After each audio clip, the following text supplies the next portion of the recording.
Você já nasceu de novo? Este é o nosso assunto desta noite. João 3, Evangelho. Apóstolo João, aquele que na ceia recostou a cabeça no peito de Jesus, ele escreveu o Evangelho que leva o seu nome. Diz assim, a minha tradução é um quanto diferente da sua, mas não muda a essência. Versículo 1: havia entre os fariseus um homem chamado Nicodemos, um governante dos judeus. Este veio de noite a Jesus e lhe disse: Rabi, nós sabemos que és mestre vindo de Deus, porque nenhum homem pode fazer estes milagres que tu fazes, se Deus não estiver com ele. Respondeu Jesus, dizendo: na verdade eu te digo, se um homem não nascer de novo, ele não pode ver o reino de Deus. Nicodemos disse a ele: como pode um homem nascer sendo ele velho? Pode entrar pela segunda vez no ventre materno de sua mãe e nascer? Jesus respondeu: na verdade eu te digo, se o homem não nascer da água e do Espírito, ele não pode entrar no reino de Deus. O que é nascido da carne é carne, e o que é nascido do Espírito é Espírito.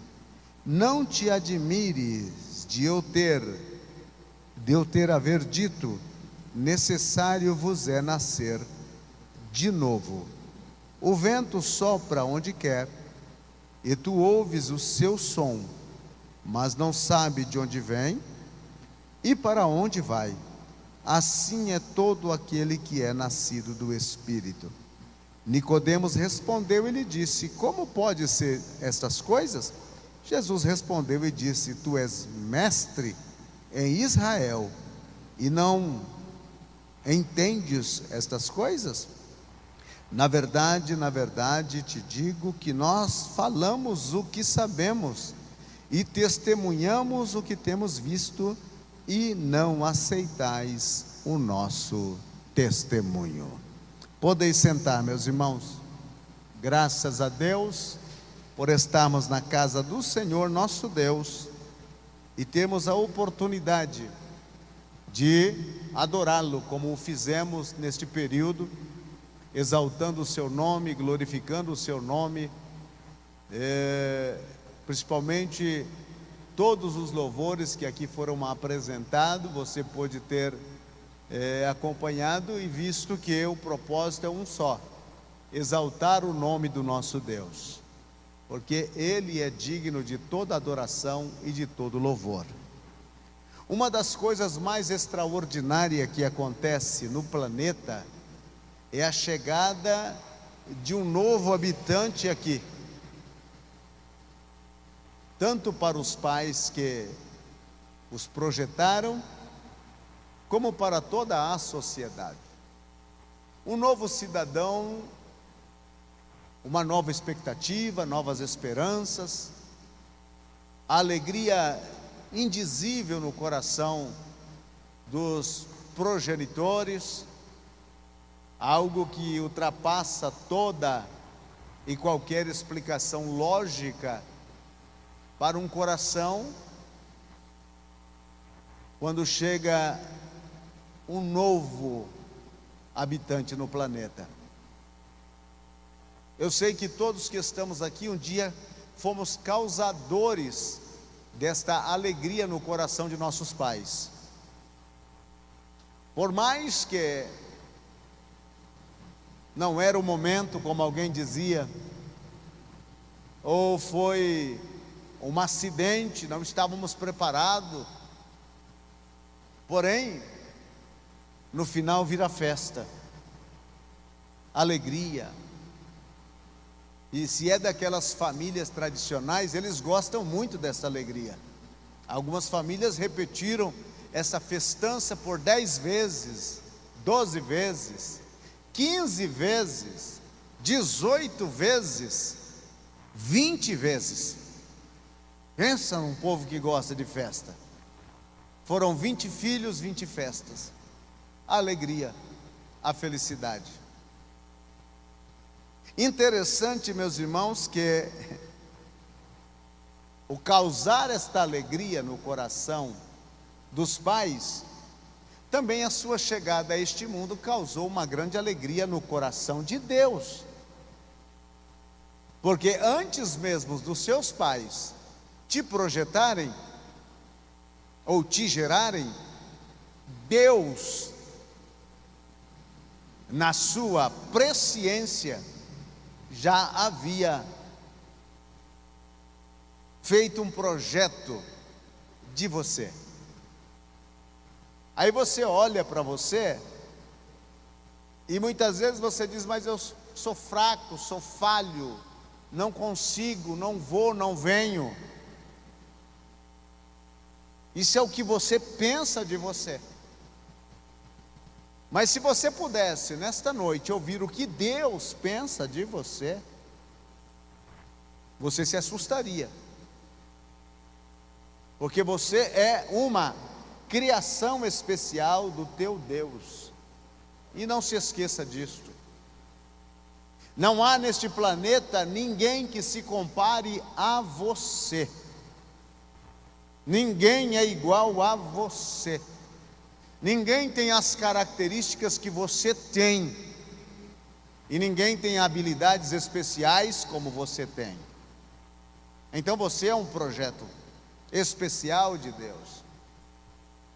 E nós, voltando ao nosso texto, que causa bastante curiosidade, é que este homem, a Bíblia apresenta duas coisas sobre ele: a sua vida religiosa e a sua vida política. Vida religiosa, ele era da seita dos fariseus. Quem eram os fariseus?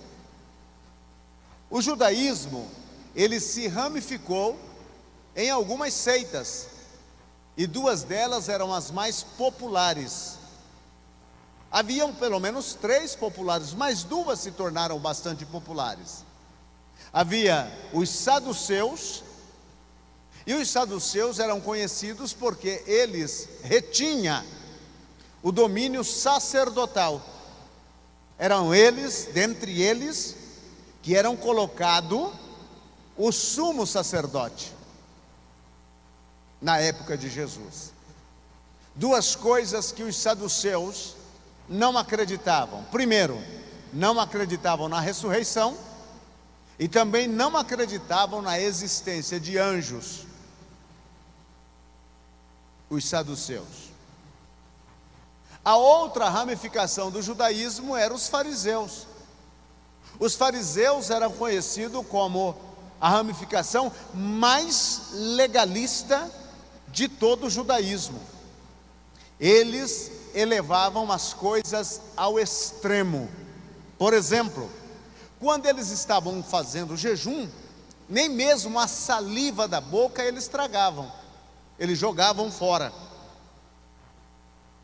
Era um jejum no absoluto. As orações que eles praticavam eram longas, eram como espada, compridas e chatas. Aquelas orações. Porém, eles gostavam de ostentar a espiritualidade deles.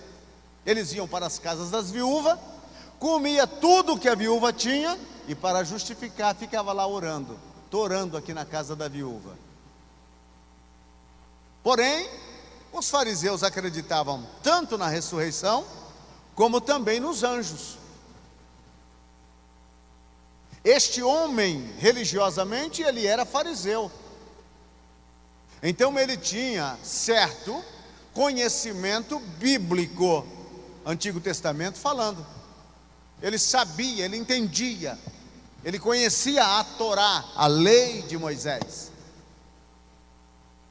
Ele conhecia, ele vivia o mundo religioso. O mundo religioso era a sua segunda pele. Ele era fariseu. Ele jejuava 2 ou 3 vezes por semana. Ele era este homem. Agora, a questão política, ele era um príncipe dos judeus. Na minha tradução disse, ele era um governador. Então, politicamente, ele estava conciliando política e religião na sua vida. Como político, eu acredito que ele tinha algumas dificuldades de entender o porquê que Israel, a nação escolhida, estava abaixo ao domínio do Império Romano. Como pode um povo a quem Deus fora tirar do Egito com mão forte, através de Moisés, realizando milagres como pragas, abrindo o mar vermelho, sustentando eles com maná que caía dos céus, tirando água da rocha para dessedentá-los, como pode que uma nação dessa estivesse debaixo de um jugo tão pesado em sua própria terra, debaixo do jugo do Império Romano? Ele não entendia isso. Quando as notícias referentes a Jesus começam a abundar-se em todas as regiões, aquele homem vê politicamente a possibilidade de Jesus ser o grande libertador profetizado. E politicamente ele vai em uma entrevista com Jesus, preocupado simplesmente de expressar a Jesus o que ele havia ouvido e quem sabe até visto com seus olhos. Naquele interim, toda a nação respirava o desejo da liberdade. Toda a nação estava preocupada em sair debaixo do jugo romano. Eles já não suportavam mais ter que pagar impostos e ver a riqueza da nação ser pilhada e colocada no navio e levada para Roma. Ver os seus filhos que não tinham direitos, as suas mulheres que eram violentadas pelos soldados, verem os seus príncipes e também os seus sacerdotes serem humilhados em praça pública, verem também os seus objetos de culto e de adoração serem blasfemados e transgredidos por uma nação ímpia, eles estão bastante decepcionados. Agora, interessante é que este homem escolhe para ir falar com Jesus pela noite. Por que à noite? Porque sendo ele de tal posição social na nação, seria algo que poderia causar a ele algumas retaliação se alguém o visse tendo uma entrevista com Jesus. E ele vai à noite, porque à noite todo gato é pardo. À noite ele pode se camuflar. À noite ele pode vestir uma roupa diferente e não ser reconhecido. Ele quer ser aquele visitante oculto, que ninguém sabe que ele foi falar com Jesus. Esta é a situação deste homem. E ele chega expressando a Jesus a fama de Jesus. E ele faz uma afirmação na sua dissertação, introdução com Jesus, que ele disse: mestre. Ele identifica Jesus como um mestre, um ensinador. Ele é um mestre, é um conhecedor, é alguém que veio para ensinar. Isso é na concepção dele. Mestre, bem sabemos que tu veio da parte de Deus.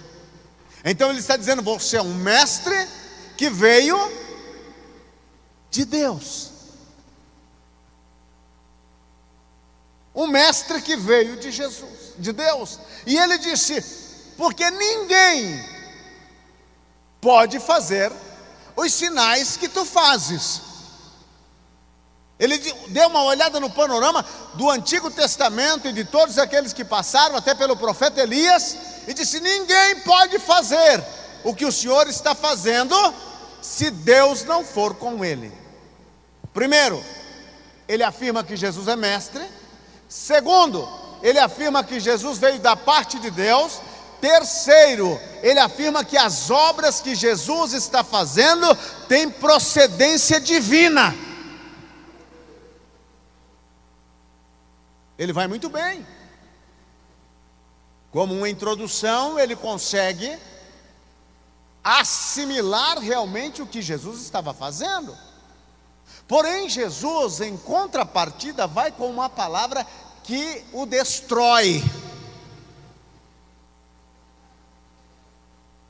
Porque não é importante saber que Jesus veio da parte de Deus, não é tão importante saber que os milagres que Jesus faz vieram de Deus, que Jesus é um mestre. Jesus quer levar ele para um terreno mais importante e imprescindível na vida daquele religioso e político. Jesus vem com uma palavra a ele que deixa ele desarmado. Jesus disse para ele, no versículo de número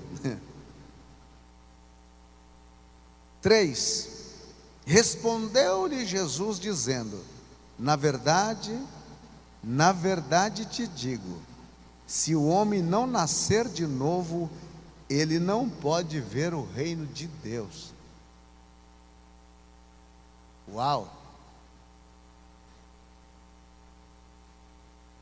Como assim? Aqueles ouvidos nunca ouviram isto. Era a primeira vez. Sou religioso, sou político, tenho uma versação dentro da nação e também da religião, mas eu nunca tinha ouvido isto. Nascer de novo.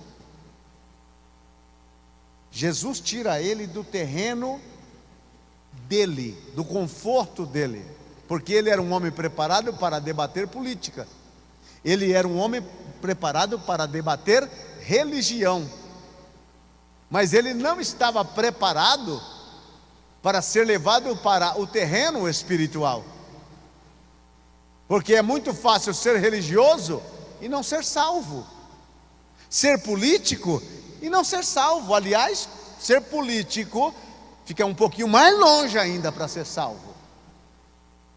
É muito diferente. Jesus agarra ele, coloca debaixo do braço e disse: vou te levar para uma dimensão que você não conhece, para uma dimensão que você jamais ouviu falar. O homem precisa nascer de novo para ver o reino de Deus. Ele via o reino dos homens, ele via os milagres de Jesus, ele ouvia a fama de Jesus, mas ele não via o reino de Deus. Ele se assusta com esta palavra. Jesus está trazendo ele para um outro campo.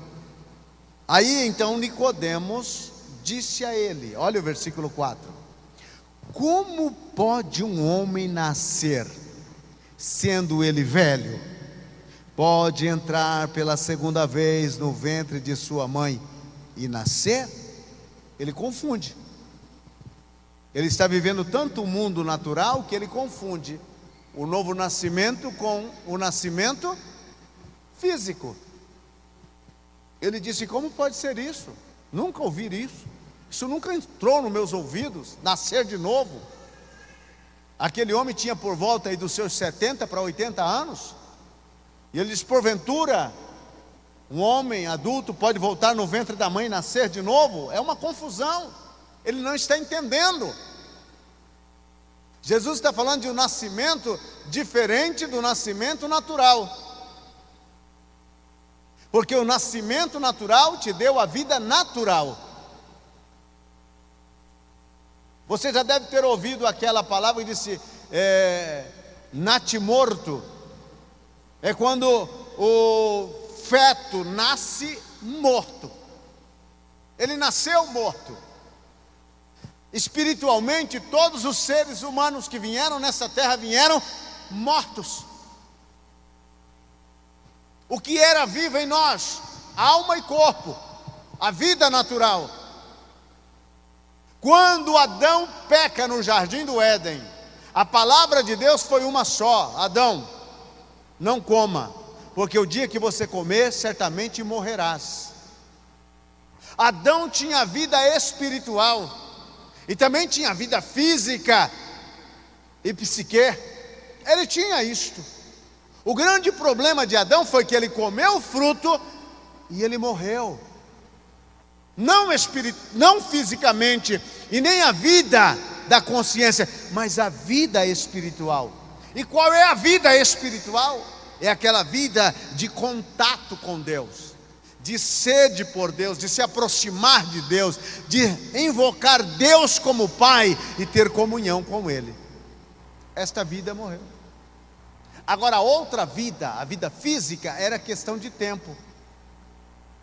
Por mais que Adão viveu 960 anos, um dia alguém disse: Adão morreu. Porque a vida física era questão de tempo. Agora a vida espiritual foi imediatamente. Se você notar ali o que Deus fez naquele jardim, você vai ver como Deus agiu. E como foi que ele agiu? Expulsou Adão e Eva do jardim. Eles não podiam ficar mais ali. Segundo, colocou um querubim com uma espada inflamada para guardar o caminho da árvore da vida. Distanciou-se de Adão e Eva. E se você vai para o Antigo Testamento, você vai ver que as revelações de Deus eram elas tipo conta-gota para a nação. O homem não tinha interesse por Deus. O homem natural não cogita das coisas de Deus. O homem natural se preocupa apenas com o aqui e agora.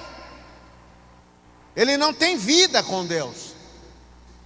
Ele pode ter uma religião, ou ele pode defender um partido político, mas ele não sabe quem é Deus. Ele não tem contato com Deus. Ele não sente Deus, ele não vive Deus, ele não anseia Deus, ele não tem fome por Deus, porque ele está morto espiritualmente. E Deus é espírito. Esta é a questão. Então ele se assusta. Jesus está falando do nascimento espiritual e ele está preocupado com o nascimento natural. Aí Jesus então disse mais uma vez para ele: na verdade te digo, se o homem não nascer da água e do Espírito, ele não pode entrar no reino de Deus. Jesus aqui leva ele para o campo espiritual. E ele está preocupado com o campo físico. E Jesus ainda diz mais: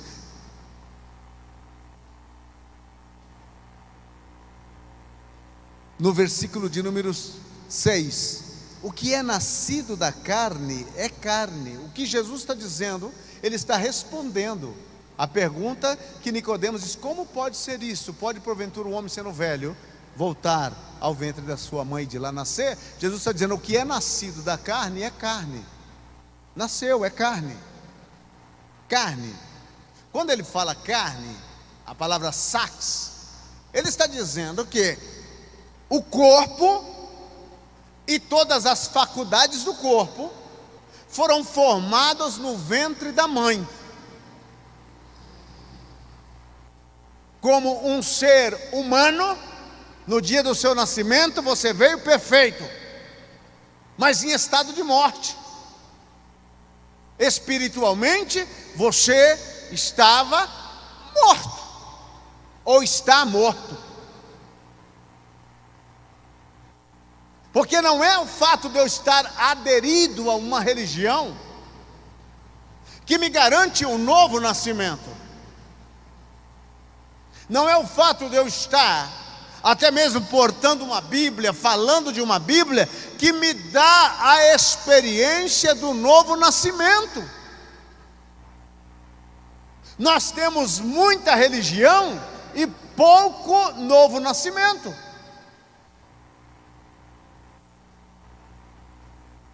Jesus disse: o que é nascido da carne é carne. O que é o nascimento da carne? Bom, é aquela noite pentecostal que o seu pai e a sua mãe tiveram e encomendaram você. E você veio. Pensa no menino bonito. Você chegou arrasando, você lembra? Foi o nascimento natural, o nascimento da carne. Você nasceu. Maravilha. É bom esse nascimento? Claro que é. Porém, esse nascimento não serve para entrar nos céus. Não serve nem para ver, que dirá entrar.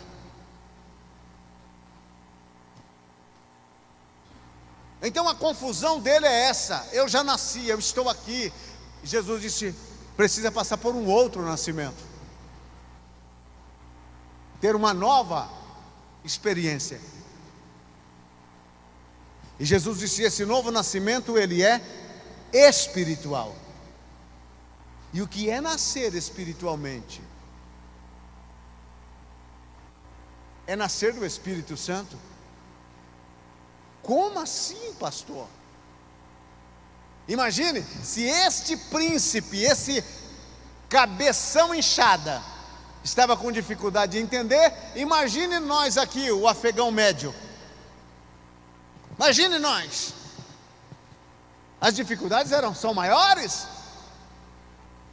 Mais difícil ainda?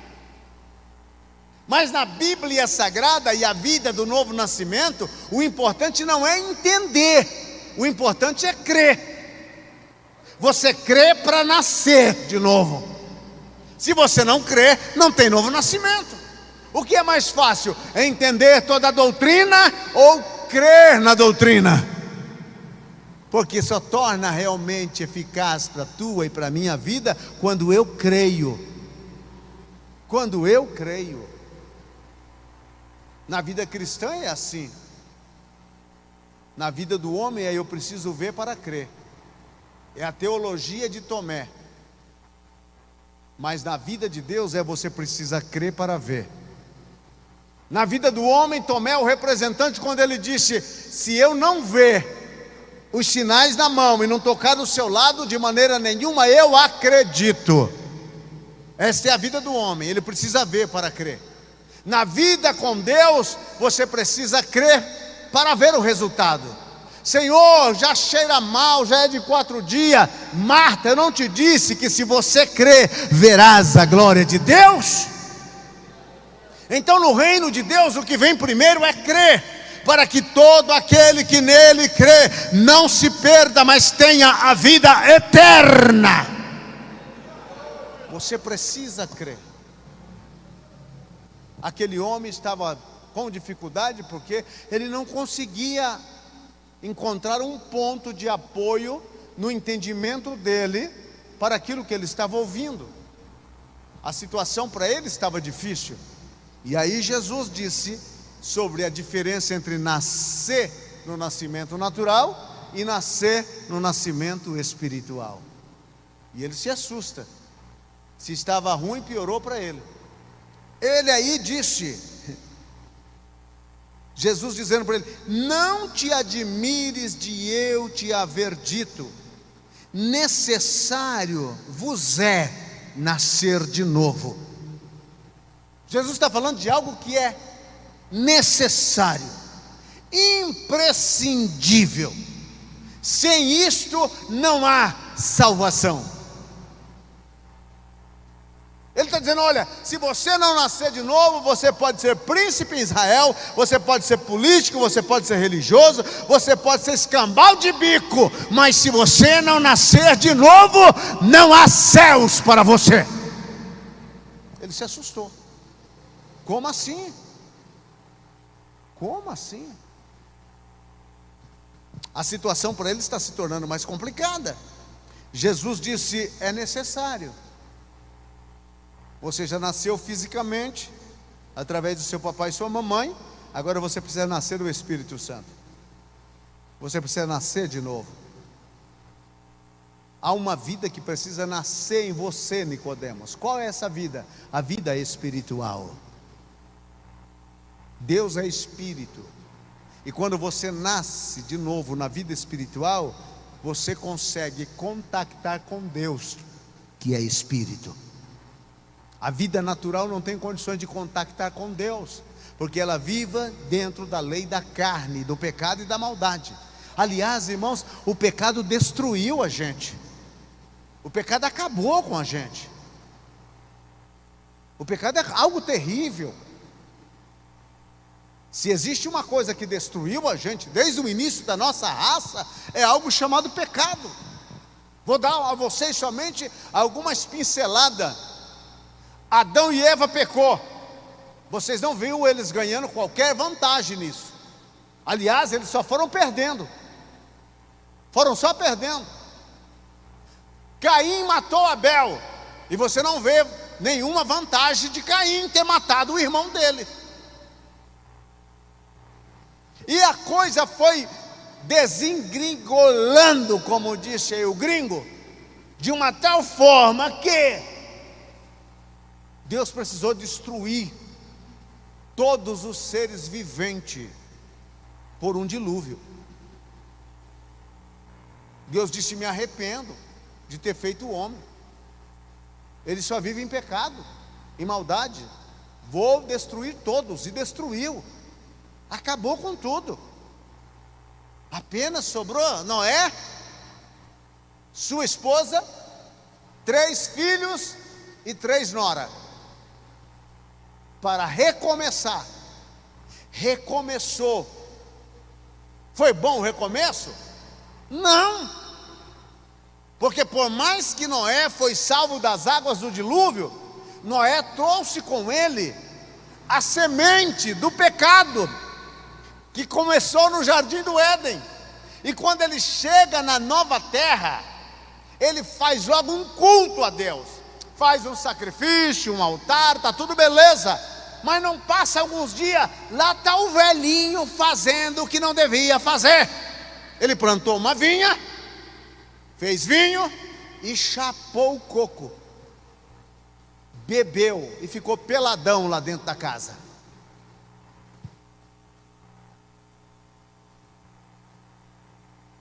O filho menor dele viu, ele já soltou uma maldição. E praga de bêbado pega, irmão. Soltou uma maldição. E veio somente assim. As 2 cidades impenitentes, Sodoma e Gomorra, que viviam na prática da licenciosidade, da promiscuidade, do pecado avesso, antinatural, Deus mandou fogo e destruiu as 2 cidades. A Bíblia diz que Deus é um Deus fogo consumidor. O pecado afronta Deus. Nós acabamos de cantar agora há pouco: santo, santo, santo. Os olhos de Deus não podem ver pecados. O pecado aguça a justiça de Deus. Por isso que Deus não admite o pecado. Ele é santo, santo, santo. O pecado não é qualquer coisa. Eu contei uma mentirinha branca. O pecado não é qualquer coisa. O pecado é algo terrível. O pecado matou os nossos progenitores. O pecado tem causado a maior desgraça na raça humana. Tem destruído, tem acabado, tem nos distanciado do Criador e nos lançado a práticas vilipendiosas. O pecado é algo horrível, horripilante. Você quer saber o tamanho do horrendo que é o pecado? Olha para a cruz, olha para Jesus, o Filho do Deus bendito, aquele que não tinha pecado, morreu pelo meu e pelo seu pecado. Os nossos pecados mataram Jesus naquela cruz. Eu e você eram os pecados do passado, do presente e do futuro. Condenaram a Jesus a uma morte de cruz. Então a vida natural é esta vida do pecado. Um crente verdadeiro sabe quão grande é terrivelmente pecar contra Deus. Nós temos muita gente nas igrejas hoje, mas nem todo mundo trata o pecado realmente como deve ser tratado, porque eles não são nascidos de novo, eles aderiram à igreja. Ser membro desta igreja, todos podem ser, todos, basta cumprir os requisitos necessários e pronto. Agora, entrar no céu é necessário nascer de novo. Se não há um novo nascimento, não existe céus. Os céus é para os novo nascidos. Jesus disse: é necessário. É necessário. E a pergunta é você nascido de novo? Você já nasceu de novo? Ah, pastor, já eu estou tocando na orquestra, e daí? Os demônios tocam melhor do que qualquer um de nós. Ah, pastor, eu estou na igreja, e daí? A Bíblia diz que até os demônios acreditam, estremecem, mas não obedecem. Ah, eu estou vindo nos cultos. Vir no culto não é nascer de novo. Pregar no microfone não é nascer de novo. Nascer de novo é experimentar um nascimento que te conecta diretamente com Deus, a quem Deus torna para você o Pai Celestial. Isso é nascer de novo. Quais são as marcas de uma pessoa que nasceu de novo? Primeira marca: uma pessoa que nasceu de novo, ele vive em constante comunhão com Deus. Constante. Uma pessoa que nasceu de novo, ele tem prazer pelas coisas de Deus. Ele não as faz obrigado. Toda vez que você precisa obrigar um crente para ajoelhar e orar, sinal que ele não nasceu de novo. Porque se ele nasceu, ele tem prazer, ele tem alegria, ele tem felicidade. Qual é a maior alegria de um crente? Falar com o seu pai. Por que Jesus saía e passava noites a fio falando com o pai? A alegria, o prazer, a felicidade. Mas se não há um novo nascimento, falar com o pai é uma carga. Falar com o pai me dói para todo lado. Falar com o pai não é algo realmente interessante. Tenho dificuldade. Outra marca: um novo nascido. Você já notou que o recém-nascido, ninguém ensina ele que deve sugar o peito? Basta colocar na boca e ele já começa. E tem uns que eu vou dizer, viu? Parece um bezerrão. O novo nascido é do mesmo jeito. Olha a vaquinha dele. A Bíblia é o alimento para o novo nascido. Ele tem prazer de ler a palavra, meditar na palavra, pensar sobre a palavra, e mais ainda é importante, viver a palavra.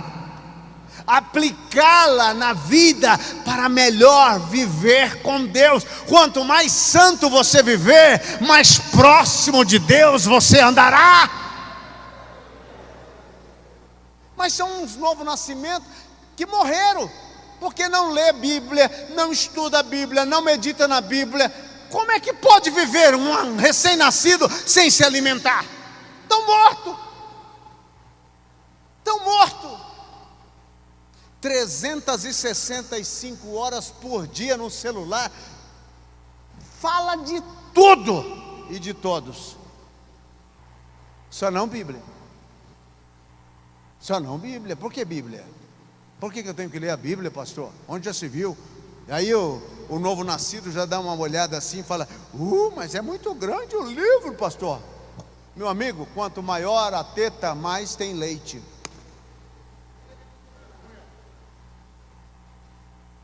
A Bíblia é o seu alimento, o alimento do novo nascido. Crente que não lê Bíblia, não estuda a Bíblia, crente que não deixa se ensinar pela Bíblia, o novo nascimento dele é uma farsa e nada mais. Crente que não ora, o novo nascimento dele é uma farsa. Ele não tem prazer em Deus, ele não tem prazer na sua palavra, ele não tem prazer. E aí ele disse: não, eu sou novo nascido, eu estou indo para o céu, Seol. Então você e eu precisamos. E o novo nascimento marca algo muito pautado na nossa vida: o antes e o depois. Marca em você. Se não houve uma transformação total, se não houve uma transformação nos seus valores, nos seus princípios, se a sua vida não está mais santa, significa que não houve novo nascimento. E não adianta nada você ficar sentado no banco de um templo sem ter nascido de novo. Pessoas que afirmam que nasceram de novo, mas têm o coração cheio de ódio. Não consigo ver fulano. Mas quando eu vejo fulano, já me arrepia o couro que nem lobisomem. Como é que alguém pode ser nascido de novo e odiar o seu irmão? Aquele que diz que está na luz e odia o seu irmão, ainda continua nas trevas. Disse que é nascido de novo, mas vive de fofoca na vida de um e de outro. Tem a língua mais comprida do que a ponte do rio Niterói. Fala de todo mundo. No dia da morte é 2 caixões, um para o corpo, outro para a língua. E diz que é novo nascido. Isso não é novo nascido. Ainda precisa, como disse alguém, no dia do batismo não batizar a língua, batizar somente a cabeça. O novo nascido fala das coisas de Deus, ele abre a boca e ele tem no coração a experiência com o seu pai, e ele fala: olha, Deus é amor, ele me ama, ele me muda, ele me transforma. Disse que tem um novo nascimento e ainda vive em bebedeiras, ainda bebe. Mas não estou falando que bebe água de passarinho. Não, bebe água que passarinho não bebe. Aguinha batizada, semelhante a alguém que eu conheço. Bebe. 51, 29, tatuzinho, 3 fazendas. E de tudo. Bebe. Dias atrás encontrei um irmão ali no Rondon, não vou dizer o nome dele porque parece que ele está aqui.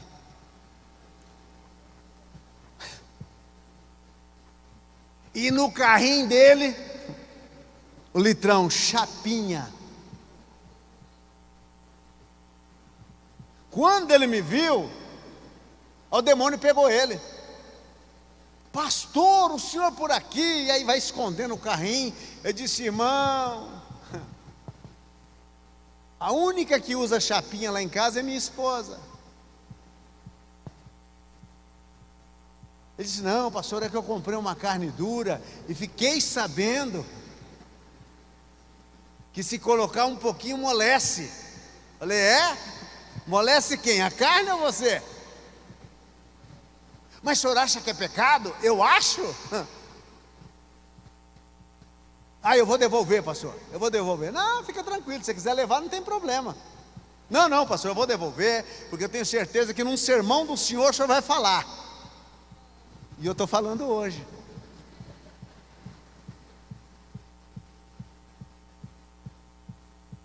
Bebe, faz festas de bebidas alcoólicas. Irmão,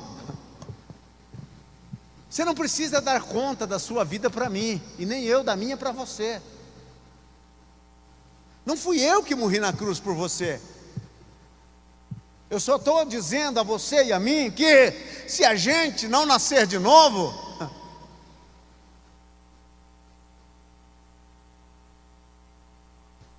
resolveu o quê?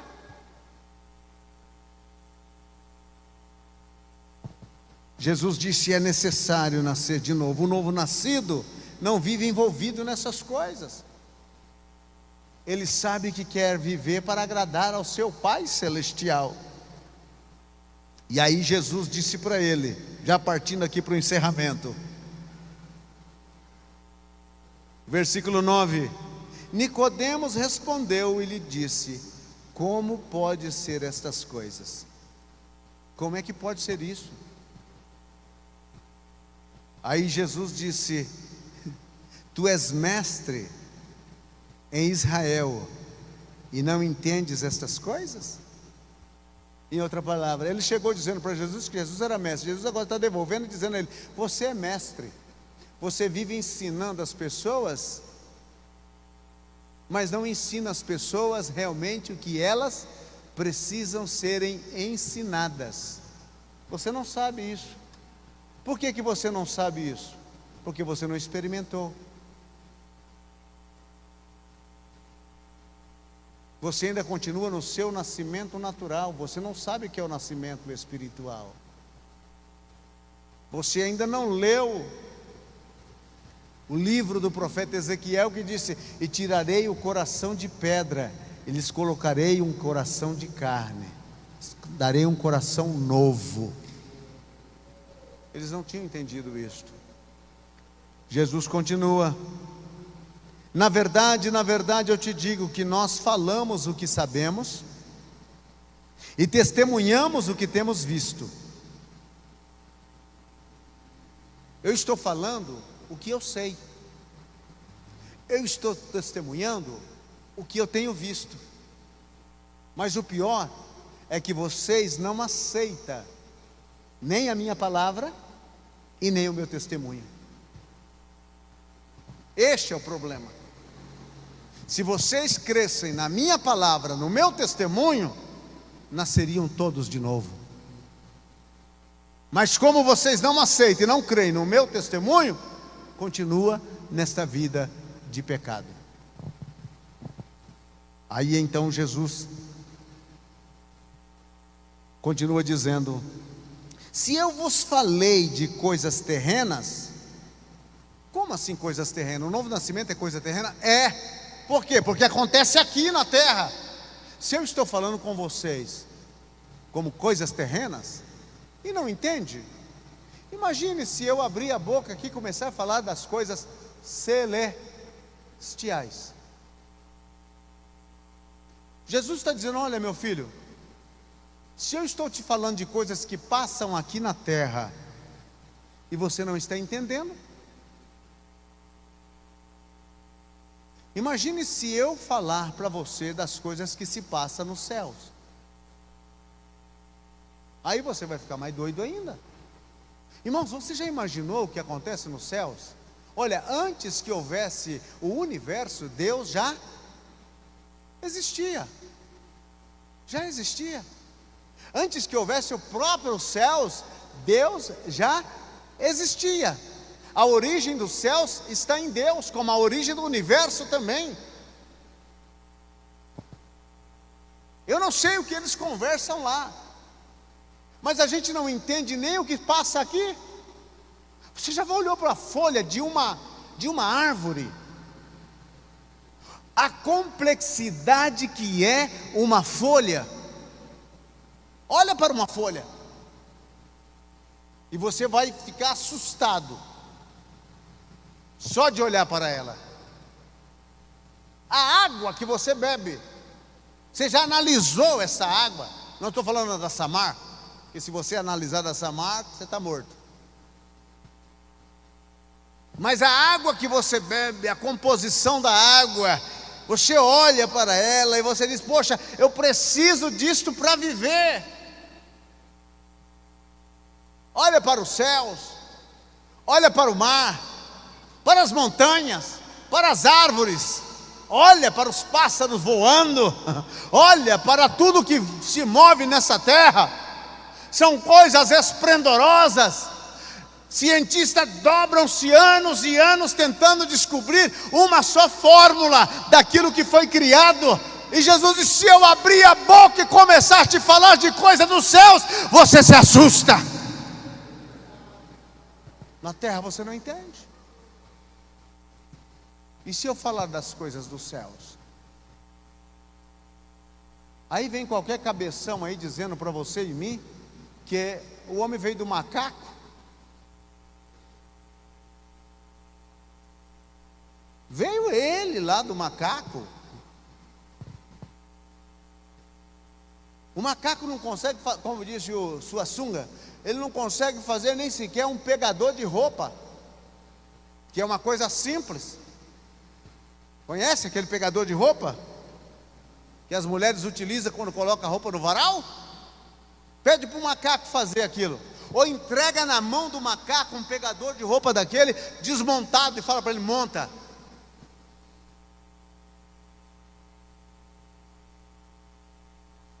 Ele não consegue.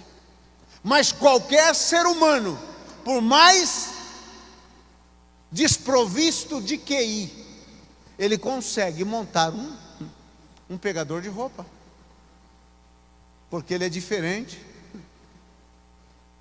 Ele não é um animal irracional, ele é um animal com razão, com raciocínio, criado por Deus. E Deus disse: façamos o homem à imagem e conforme a nossa semelhança. Agora, as pessoas querem explicar Deus, se não conhecem nem o que Ele criou. E Ele está dizendo para Nicodemos: olha, se eu estou falando das coisas aqui da terra, você não entende, imagine se eu falar das coisas dos céus. E Ele ainda remata no versículo 11: nós, na verdade eu te digo que nós falamos o que sabemos e testemunhamos o que temos visto, e não aceitais o nosso testemunho. E no versículo 13: nenhum homem subiu ao céu. Mas a Bíblia não disse que Enoque andou com Deus e Deus o tomou para si? Que Elias foi arrebatado numa carruagem de fogo? O que é que Jesus está dizendo? Existe um lugar onde os santos estão, conhecido como paraíso. Mas quando Jesus disse nenhum homem subiu ao céu, Ele está dizendo: nenhum homem presenciou diante de Deus tudo o que acontece lá. Aí Jesus faz uma declaração maior ainda. Olha o que Ele disse no versículo de número 13: senão aquele que desceu do céu. Ele está dizendo: eu vim de lá, do ladinho do trono, eu vim de lá. Nenhum subiu, mas eu desci de lá. E aí ele completa para deixar a cabeça do Nicodemos assim, tipo a cabeça daquela serpente. Ele disse essa palavra: o Filho do Homem que está no céu. Como assim? Se Nicodemos está aí próximo, estou te vendo, estou conversando com você, como o senhor disse está no céu? Jesus está falando aqui da sua onipresença. Ele está nos céus, Ele está na terra. Ele é Deus. Ele disse: ninguém subiu, eu de lá desci. Eu de lá desci. E eu estou lá. Eu estou lá, eu estou aqui, eu estou em toda parte. Eu sou Deus. E eu estou te dizendo, Nicodemos, é necessário nascer de novo. Por que para Nicodemos era difícil acreditar tudo aquilo? Ele estava vendo diante de si um homem, e não entendeu que aquele homem é o Verbo de Deus encarnado. Ele não entendia que aquele homem era o próprio Deus, que havia vindo morrer na cruz do Calvário, para dar um novo nascimento a todos aqueles que creem. Ele não entendia isso. E foi para Nicodemos que Jesus fez a maior declaração, no versículo 16: porque Deus amou o mundo de tal maneira, que deu seu Filho unigênito, para que todos aqueles que nele crê, não pereça, mas tenha a vida eterna. Versículo 17: porque Deus não enviou seu Filho ao mundo para condenar o mundo, mas para que o mundo possa ser salvo através dele. Quem nele crê não é condenado, mas quem não crê já está condenado, porque não creu no nome do unigênito Filho de Deus. E qual é a condenação? A condenação é esta: que a luz veio ao mundo, e os homens amaram mais as trevas do que a luz, porque os seus atos eram maus. Porque todo aquele que faz o mal odeia a luz, e não vem para a luz, para que os seus atos não sejam reprovados. Mas o que pratica a verdade vem para a luz, para que os seus atos possam ser manifestos, pois eles são forjados em Deus. Acabou a conversa. Jesus disse: se você crer, terá um novo nascimento e virá para a luz. Agora, se você não crer, você vai continuar nas trevas. O que pratica a maldade não vem para a luz. E não se esqueça que Nicodemos foi ter com Jesus à noite, escondendo. Quem pratica a maldade procura sempre esconder, e sempre pratica nas noites mais escuras. Pratica a maldade, não vem para a luz, não vem para o novo nascimento. Mas Jesus continua dizendo: é necessário nascer de novo. É você já nascido? Ou você ainda está que nem Nicodemos? Como posso? Como posso? É fácil. Jesus deu a senha: aquele que crê em mim, vem para a luz.